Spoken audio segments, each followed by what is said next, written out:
জোরে হাততালি হবে। নতুন পায়রা গুলি ছোটন বেঁধেছে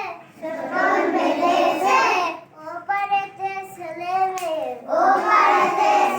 মেয়ে নাইতে নেমেছে